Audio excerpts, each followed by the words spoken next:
Number 27 Marsh Street was a block of townhouses, and Shauna Clarke was moving into the most run-down of them. Naturally. Right at the end. Naturally. The last townhouse in the last building before the paved road ended and a gravel path meandered up the hill toward Refuge's rain-obscured cemetery. She lolloped through the drizzle, her oversized travel bag weighing down one shoulder, and stood in the relative shelter of the tiny porch.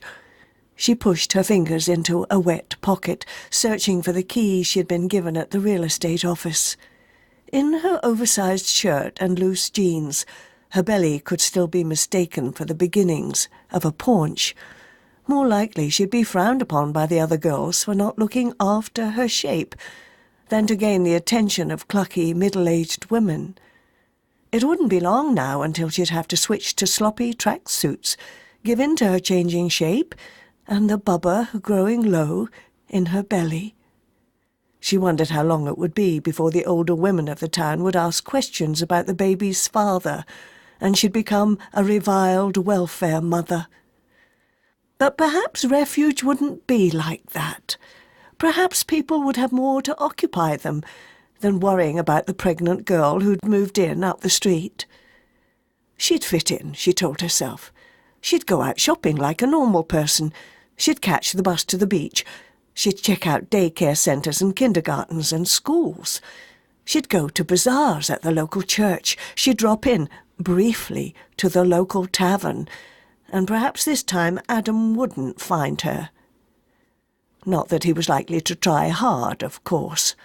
Not after the bashing her brother and his mates had given him for beating her up a few weeks ago. She pulled the damp bill of her cap down, so the shadow would partly obscure the bruise where he'd clipped her cheek with his fist. She pushed the key into its slot and remembered the rental agent parked at the edge of the lawn, his motor still running. What was his name? Leggett or something. He was supposed to come in with her to make sure everything was okay, but he probably didn't want to get wet.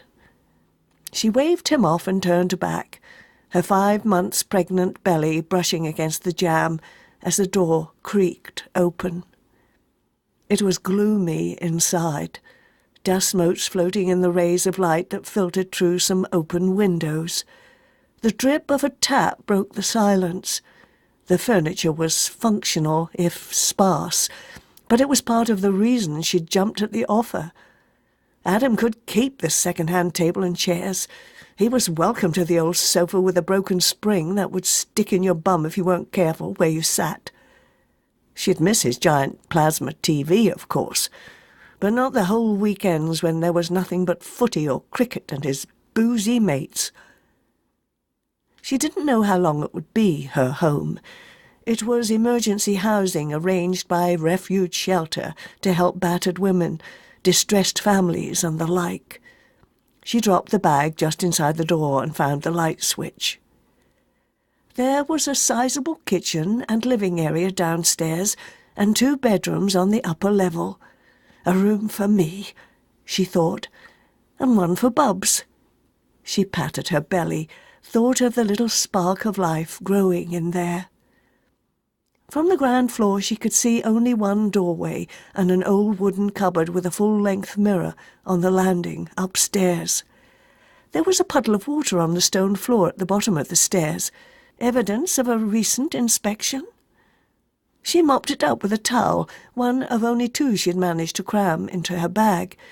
She listened at the walls for noise from the adjoining townhouse, but all was silent. There was no TV, but a previous tenant had left a collection of ragged romance novels and an ancient stereo player. She wondered whether the last occupant had been a single mum-to-be, like herself, hiding from someone while awaiting the arrival of her baby. Within half an hour she'd unpacked her meagre set of clothes and had a CD playing. She turned up the volume in increments, testing whether the people next door would complain. A baby's whimper made her realize she wasn't alone at this end of the block of townhouses after all. She turned the music back down.